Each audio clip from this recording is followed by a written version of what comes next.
প্রকৃতি প্রিয় সবার কাছে গ্রামের পরিবেশ শান্তির আবাস।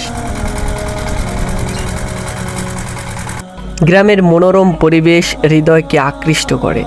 নীল আকাশ, সবুজ ক্ষেত এবং নদীর তীরের গাছপালা সহ প্রাকৃতিক দৃশ্যমান অপরূপ। শহরের বড় বড় রাস্তার যানজট, জনকোলাহল নেই, সেখানে আছে পাখির কিচিরমিচির শব্দ। নদীর কুল কুল ধ্বনি, গরুর হাম্বা হাম্বা ডাক। বিকেলে আনমনে হাঁটতে থাকুন গ্রামের আঁকা বাঁকা মিঠু রাস্তা দিয়ে। দেখতে থাকুন সবুজ ধান ক্ষেত, মাঝে মাঝে ঝোপঝাড় বড় গাছ, আকাশে ভেসে বেড়ানো মেঘমালা। ভালো করে ঘ্রাণ নিন, পাবেন মাটির গন্ধ, ফুলের সুবাস। সৃষ্টিকর্তার নিখুঁত রং তুলিতে আঁকা আমাদের এই গ্রামগুলি। প্রাকৃতিক সৌন্দর্যের অপরূপ দৃশ্য তার কোণাতে কোণাতে। কোনো গ্রাম শ্যামল পাহাড়ের পাদদেশে, আবার কোনোটি বিশাল নীল সমুদ্রের তটদেশে। কোথাও বা সবুজ বনানীতে ভরা গ্রামের সোনালি ফসলের ক্ষেত, আঁকাবাঁকা সুন্দর নীল জলে ভর্তি নদীতে গ্রামের রূপ আমাদেরকে বাকশূন্য করে দেয়। কিছু সময়ের জন্য মানুষ ভুলে যায় তার সমস্ত হতাশা, হিংসা, বিদ্বেষ। 6 ঋতুর প্রতিটিতেই গ্রামগুলি সাজে নতুন রূপে, নতুন সৌন্দর্যের ভরা সুরেলা রূপ নিয়ে উপস্থিত হয় আমাদের সামনে।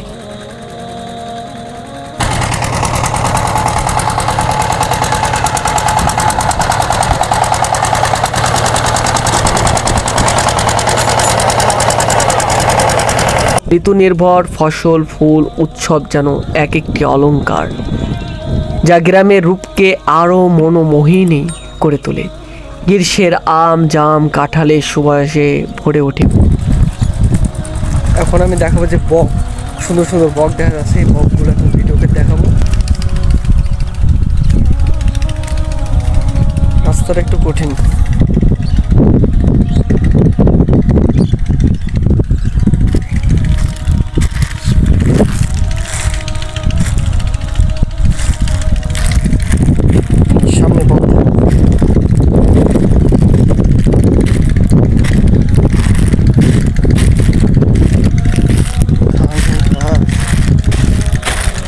Oh my god, oh my god, oh my god, oh my god. Oh.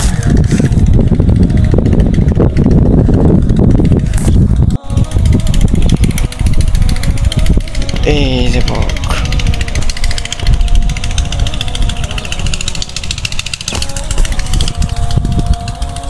আমাকে ভিডিওটা একটু কাছ থেকে করতে হবে।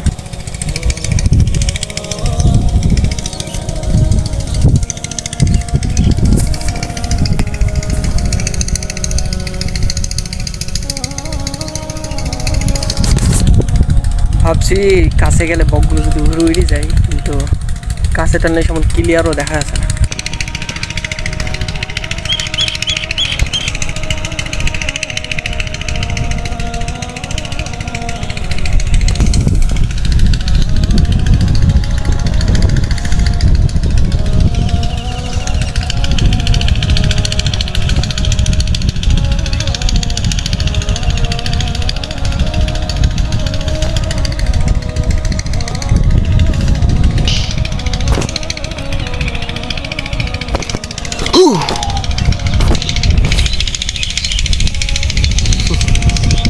সব বক বেরিয়ে গেল।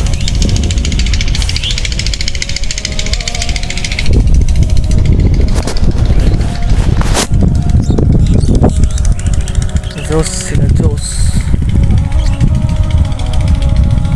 পাহাড়ের ছায়া, দিঘির উপর দিয়ে আসা ঠান্ডা বাতাস, সবুজ বনের স্নিগ্ধতা, গ্রীষ্মের নিদারুণ গরমকেও আমাদের কাছে ফিরতে না দেওয়া।